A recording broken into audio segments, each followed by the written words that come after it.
guys, so this weekend I binged Good Omens, and I have to tell you, this is a must-watch show.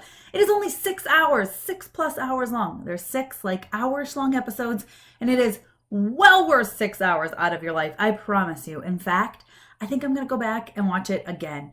David Tennant and Michael Sheen have the best chemistry, and they had me laughing, they had me speculating, and they just had me on the edge of my seat the entire show. So here's what I thought, spoiler-free-ish until the end, review of Good Omens. I'm Tessa with mamasgeeky.com.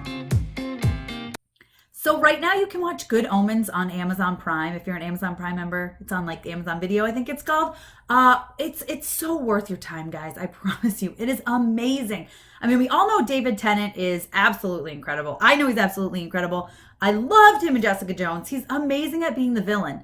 I've not watched his Doctor Who seasons, but now, I wanted to anyway after Jessica Jones, but now I'm like, oh my God, I need to watch them. I need to watch them now. I need to watch them now. I need to watch them now because he is incredible. I loved him the whole show from beginning to end. I was like, I kind of love Crowley. Now I've always been into the villains, you guys know, so maybe that's part of it, but I was like, woo, I really liked him. I really, really liked him. His eyes, he had these awesome snake eyes, cat eyes, whatever you want to call them. Amazing.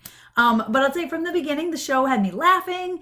It had me intrigued. I liked when they were kind of making fun of the Garden of Eden a little bit. It was really good. It's phenomenal. And it's from Neil Gaiman. So hello, you can't go wrong. Now I've never read the book, but now I've actually just ordered it. After we finished it last night. We watched the last episode last night and I went on Amazon and I ordered the book because I was like, I need this book. I need to read it. I have a pile of books. I'm way behind on my reading, but I don't care. I need to read it. And I heard that I read an article actually that said Neil Gaiman changed up the ending, whether he stretched it out or there's something different about the ending. So that had me intrigued and I want to know what it is. He actually said I didn't want people reading the book all cocky, knowing what was going to happen. So I'm really interested in seeing what the differences were. Michael Sheen, wow. Like I said, I think playing the bad guy just comes naturally to David Tennant, but Michael Sheen, I don't want to say his job was harder, but he was perfect at being this do-gooder angel who's nervous a lot and you could tell he was anxious and he just wants to do everything right. He doesn't want to get in trouble. And I loved seeing the two of them interact. I thought they were fantastic. And I don't really know Michael Sheen from anything else. So now I want to go back and watch everything else that he's in because he's phenomenal. I really totally loved it. I loved all of the characters. I mean, Michael McKean, I believe that's his name. He was in Better Call Saul. He's amazing at his character. The accent was a little off, but it was good. The kid who plays Adam is fantastic. There's one issue I have, and this is pretty spoiler-free-ish, with the whole series. The only issue I really, really, truly had was when Adam levitates, it's so obvious that he's being pulled up by something. And in fact, at one point, I thought I saw him sitting on something. I wanted to go back and pause it and look, but I didn't. But I felt like it was really obvious that, I mean, obviously this kid's not floating, but I just felt like it was kind of oh, they could have done that better. But I mean, that's nothing. If that's my one complaint, that's nothing. I had guessed a little something that happened at the end. I'll get to that in a minute. My husband was like, no, it's this. I was like, no, it's this. And then I was right. And I'm never right. You guys, I'm never right. So I was super excited. I was like, I'm right. Yes. Just the show is so great. All of the characters, all of it coming together, showing the history between the demons and the angels, and just all the demons were hilarious. So much of it was so good. It was funny, but it was interesting. I was wondering what was going to happen. I didn't know what was going to happen next. I was on my toes most of the time. It was really good. It's really, really good. And like I said, I mean, Tennant and Sheen are just absolutely amazing. So real quick, spoilers. So if you haven't seen it or you don't want to know spoilers, then stop watching now. And thanks for watching. Don't forget, follow me on Instagram and Twitter. I'm at Mama's Geeky. Subscribe, give me a thumbs up, all that fun stuff. And if you want the spoilers, just wait 1 second. Let's give people enough time to click away. And okay, for the spoilers. So at the very, very end, when they switch bodies, Crowley and Aziraphale, I can never say their names. Aziraphale? Anyway, David Tennant and Michael Sheen switch bodies. I knew they had switched bodies. And my husband's like, no, they've gotten to the point where they're both in the middle. So like Crowley can bathe in holy water and be fine, and Aziraphale,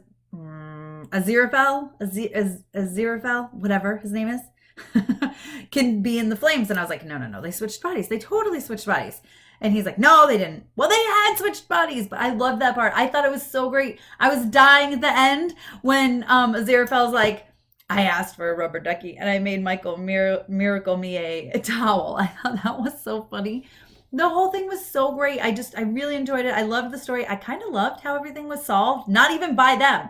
Like a little bit by them, but it was really by Adam. He was just like, no. How funny was it when he's like, you're not my dad. My dad wouldn't just show up 11 years later. That's what he said to Satan when Satan showed up. Who was Benedict Cumberbatch, by the way? Which I didn't know until after. I totally didn't pick up on that. I mean, he only says a few lines, but I didn't even notice.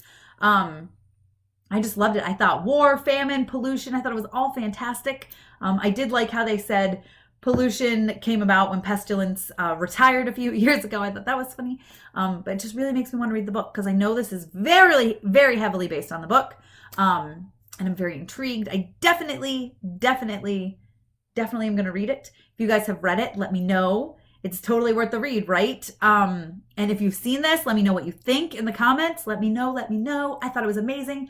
I really want a season 2, but I know there isn't going to be a season 2. I know it's just kind of a standalone thing. It made me wish there were maybe more episodes. I mean, this had a very Monty Python feel to it, which I loved.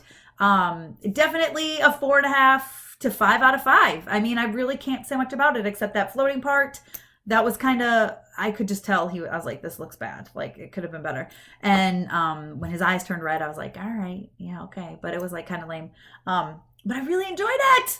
Thought it was great. I love how they're both kind of in the middle, right? Crowley has a little good in him, and Aziraphale, whatever, has a little bad in him. And I love that. I think it's a great lesson. That's human, right? They even said that to Adam. They said, I thought you were going to be the hell incarnate. I was hoping you were going to be heaven incarnate, and you're just human incarnate, right? You're just a little bit of both. And I kind of love that. And I love Dog. He was so cute. Yeah, don't forget, follow me on Instagram and Twitter. I am at Mama's Geeky, of course. Subscribe to this channel, comment, thumbs up, all that good stuff. Thanks for taking the time to watch this, guys.